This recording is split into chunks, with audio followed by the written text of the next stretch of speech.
Let's take a look at Christ's resurrection. It's the cornerstone of Christianity. The Apostle Paul said, "If Christ has not been raised, our preaching is useless, and so is your faith." That's 1 Corinthians 15:14. So how do we know if Christ rose from the dead? We weren't there, so how do we know? It's the same way a jury makes a decision in a court case.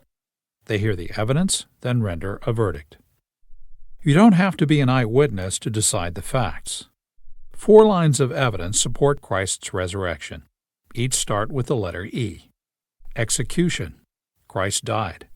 Empty tomb. Eyewitnesses. People saw him alive. And early testimony. Christ's resurrection was proclaimed right from the very start of the church. It wasn't a legend that grew up later. Let's take a look at these facts in closer detail. But first, consider this.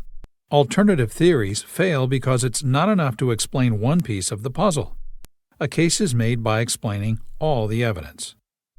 So what's the evidence? The first piece stands for execution. Most scholars in the field, even atheists, believe that Jesus actually lived and was crucified. Anyone saying otherwise goes against established scholarship. The next E stands for empty tomb. Right from the start, people acknowledged that the tomb was empty. Even the enemies of Jesus admitted this. But does that prove Jesus resurrected? No, but the case for the resurrection is cumulative.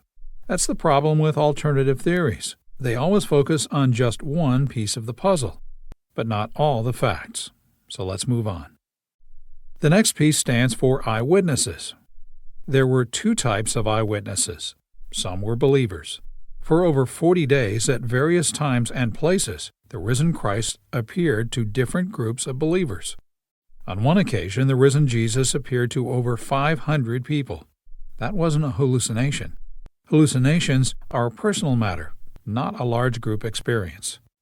Jesus also appeared to unbelievers, James, Jesus' half-brother, and Saul, a persecutor of the early church.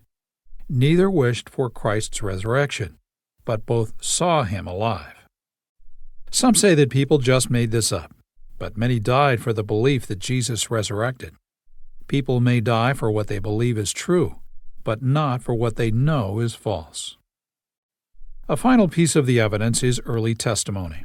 Scholars believe that Paul's book, 1 Corinthians, was written about 25 years after Jesus' death. But the resurrection source that Paul quotes in chapter 15, verse 3, dates to within a few months of Jesus' death. The evidence shows the early belief in Christ's resurrection. So when we look at all 4 lines of evidence, Christ's execution, the empty tomb, the eyewitnesses, and the early testimony, it leads to one conclusion. Christ rose from the dead. Paul puts it this way: if you declare with your mouth Jesus is Lord, and believe in your heart that God raised him from the dead, you will be saved.